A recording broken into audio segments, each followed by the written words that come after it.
Dear viewers, masturbation নিয়ে আছে কথা বলবো।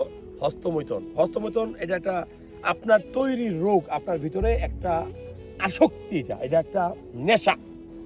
এই নেশায় কেন আকৃষ্ট হয়েছেন? আপনার ওই ফ্রেন্ডের কারণে, যে ফ্রেন্ড আপনার প্রকৃত বন্ধু না, সে আপনাকে বিভিন্ন লিঙ্ক গিফট করে, বিভিন্ন বাজে বাজে মেয়েদের টিকটক আইডি আপনাকে গিফট করে। কারণ কি? আপনি যেন নষ্ট হয়ে যান। মানে আসলে সে ফিল করে যে আপনি একটু ভালো থাকবেন, এটাকে ভালো থাকা বলে না। হস্তমৈথুন ধর্মে জায়েজ না।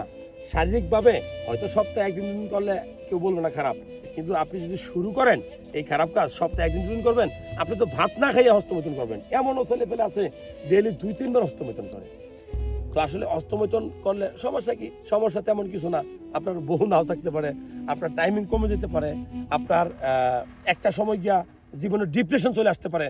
আর ধর্মীয়ভাবে নিষেধ, মরার পরে হিসাব কিতাব করতে হবে, হ্যাঁ, জবাবদিহি করতে হবে আল্লাহর কাছে। যাই হোক, হস্তমৈথুন করলে বীর্য পাতলা হয়, গাঢ় হইতে পারে না, এটা পাতলাই থাকবে, টাইমিং কমে যাবে, বাবা হওয়ার ক্ষেত্রে অনেক সময় প্রবলেম হবে, পুরুষ অঙ্গের সাইজ এদিক সেদিক হইতে পারে। ঠিক আছে? সো হস্তমৈথুন ছাড়তে হবে কিভাবে? ভালো কাজ করবেন, হাদিস কোরআনের কথা শুনবেন, আর খেলাধুলা করবেন, খেলাধুলা দেখবেন, মনটা ভালো ভিডিওর দিকে রাখবেন। এই টিকটক, হোয়াটসঅ্যাপে বা ইমোতে সেট বন্ধ রাখবেন।